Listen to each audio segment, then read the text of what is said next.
People that live in Florida are literally broke.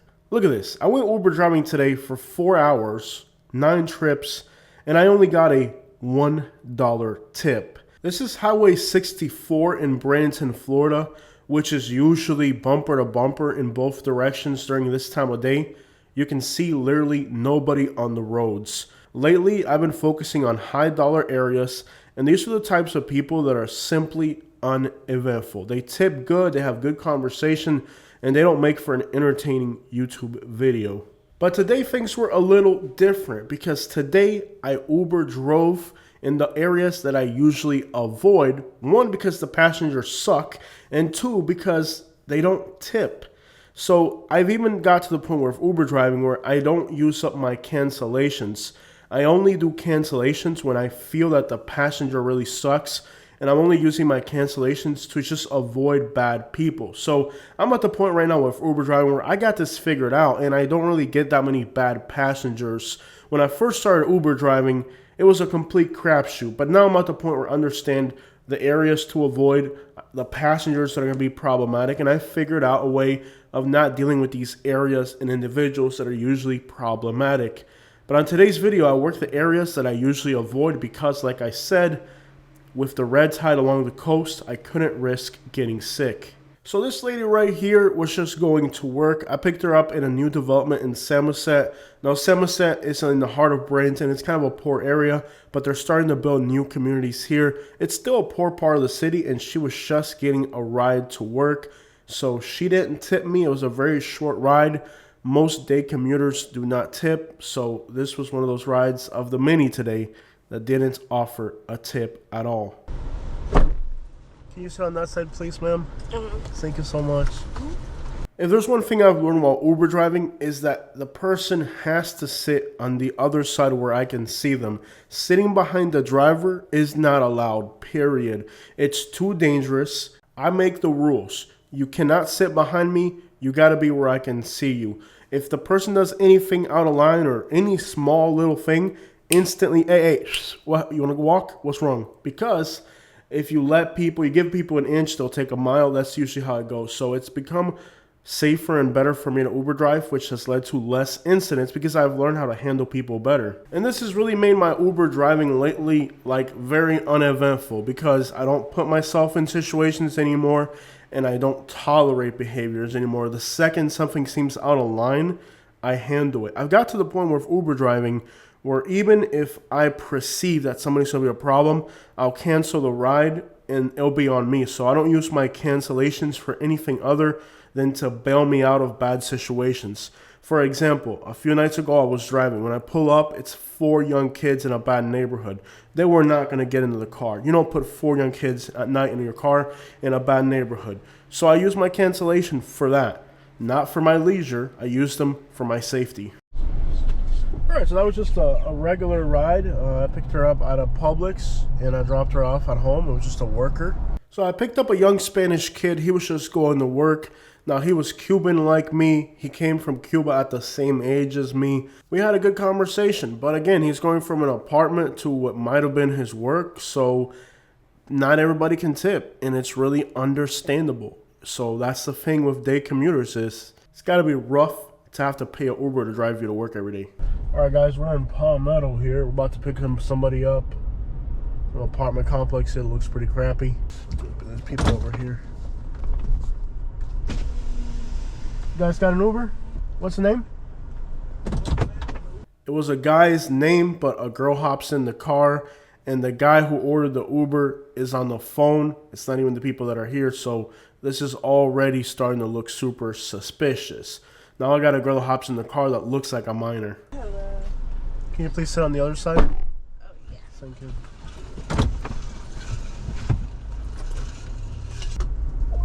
We're going to Bradenton. Now, sending a minor on an Uber unaccompanied is a violation. I didn't ask her anything. She was on her phone and listening to music, so I ignored her. She ignored me. But in theory, the person who's using the Uber needs to be the person whose account it is. So using a name like John and it's a female is already a violation. Sending a minor on an Uber is already a violation. So there's a few red flags here. The fact that she's trying to sit behind me is also suspicious. Most people know that they don't sit behind the driver. So there were a few red flags here, but I wasn't disrespectful. I didn't say anything.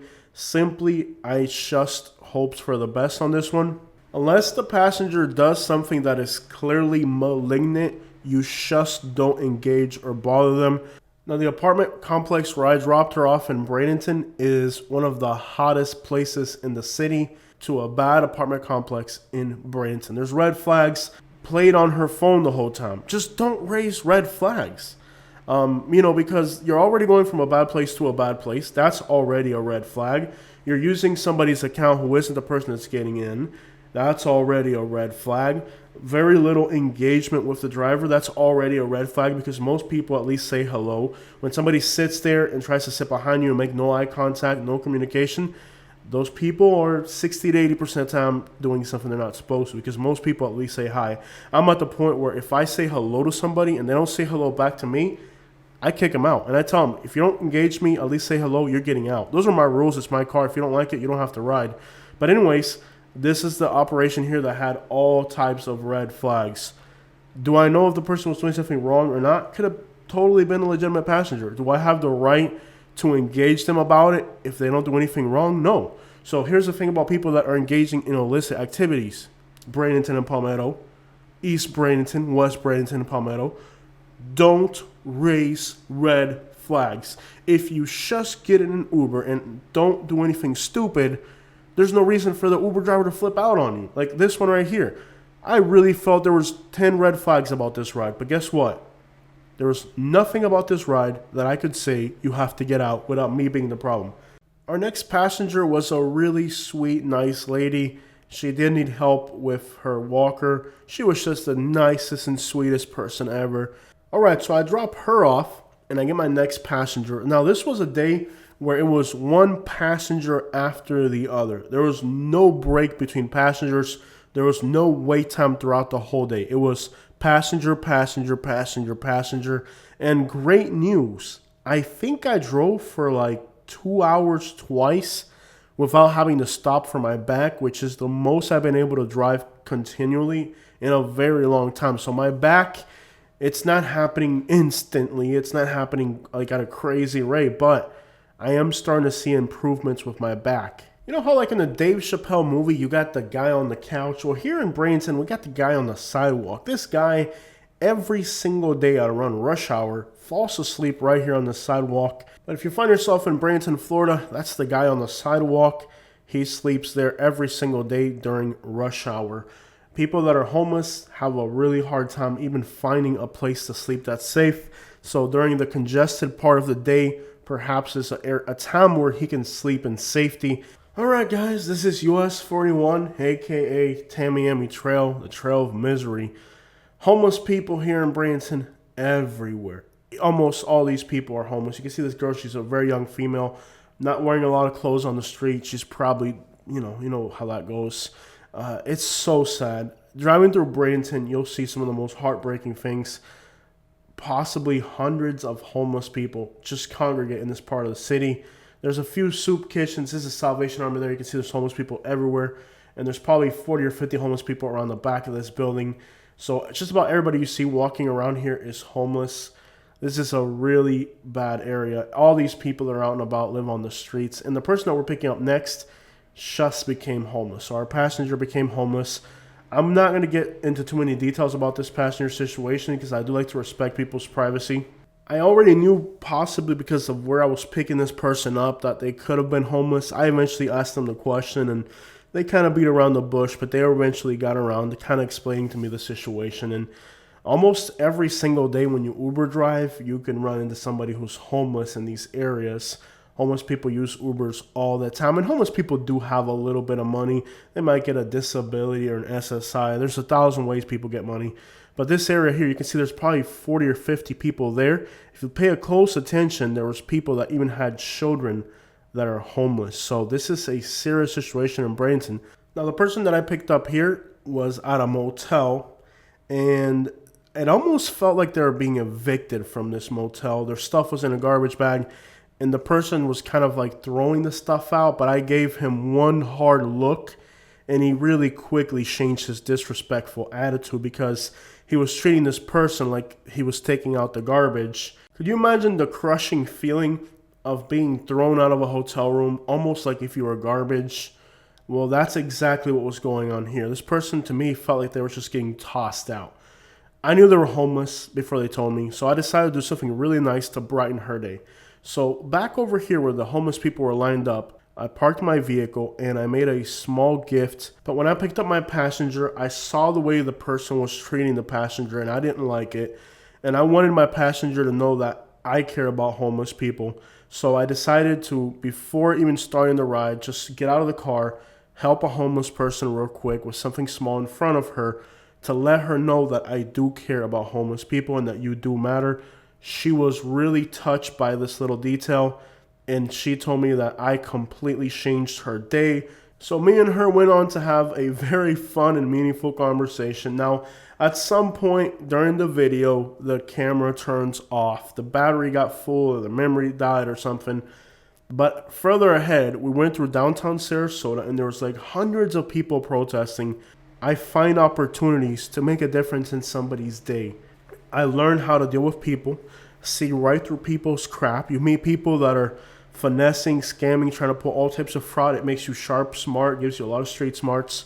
But I'm able to like make a difference in people's lives, and I love it. I love the fact that I can turn somebody's frown into a smile. And recently, I've been able to turn a lot of frowns into smiles. Economical issues, whatever. You find people that are having a bad day and you bring a smile to them. Now, there's a difference between somebody having a bad day and somebody having a bad attitude. They're two totally different things. Somebody could have a bad day or they could have a bad attitude. I don't deal with people that are having bad attitudes. If it's a bad attitude, you're walking very quickly. Now, this was really late at night, and this young lady was wearing practically nothing. She didn't get out of the car when I ended the ride, which kind of left me shocked because I thought she was going to try to get me to go inside. And this is what's weird about Uber driving. Like, you don't really pick the scenarios you get put in. Just people put you on weird scenarios. I don't think she was being bad or malignant or anything like that, but maybe she just drank a little bit too much, was too friendly, trying to have too much of a conversation. And I was dropping her off at her boyfriend's house, who came out of the house, opened the door, and gave me a hard look. Like I was the one trying to make a move on her when it was just her. Maybe had drank too much and was just being extra friendly. But regardless, you do run into some weird scenarios Uber driving. Like I recently had a passenger who I've had before with her boyfriend. Well, he caught her cheating, and she was upset on another ride talking to her friend on the phone about how he caught her cheating and how he shouldn't have been looking through her phone even though he caught her cheating.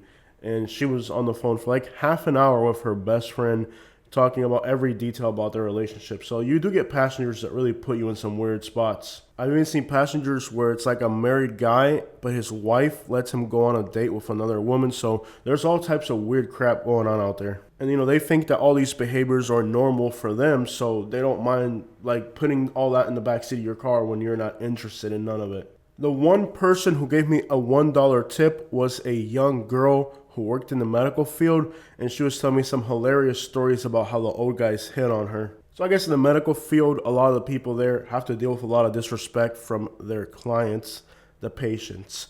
The last person that I picked up was a female. She was Cuban, and she was really sick from the red tide. She thought it was a flu, but then after talking to her, I kind of helped her understand that it was the red tide that had made her sick. This morning in the community where I live, we got a notification that many of the workers didn't show up because they have flu-like symptoms, but I think it's the red tide that's making a lot of people sick. And I've been picking up a lot of people that are sick. What they all have in common is they get sick after spending time near the water. So the red tide is making a lot of people sick in this area. And a lot of people are trying to figure out how they're going to be able to work near the coast now that there's red tide, if they're sensitive to it. Sometimes the employers don't seem too understanding of the fact that their workers are getting sick. So it's a real nasty mess, kind of similar to what was going on during COVID. So when it comes to Uber driving, I just don't have as many problems as I used to at first because I've really figured out how to avoid the problems, how to put a cap and a filter on people, and how to kick people out before they even get to the point where they really become a problem. So It's been pretty smooth lately, but again, people in Florida are really tight on money for a lot of reasons. The red tide, the hurricanes, and the boycotts that the state of Florida is facing from people who used to vacation here, money is really tight. Normally, I would be working coastal areas where I can get as much as 50 to 100% tip rate, but that's not going to happen right now with the red tide. I can't go near the water. I get really sick, so I'm stuck working in the areas where everybody is a local, a commuter, and these people simply do not tip at all. And they're very much more propense to problematic issues like using Uber rides for illegal activities, something you're just not going to encounter with snowbirds and tourists along the coast. So right now we're stuck working the worst areas just so we don't get sick from the red tide.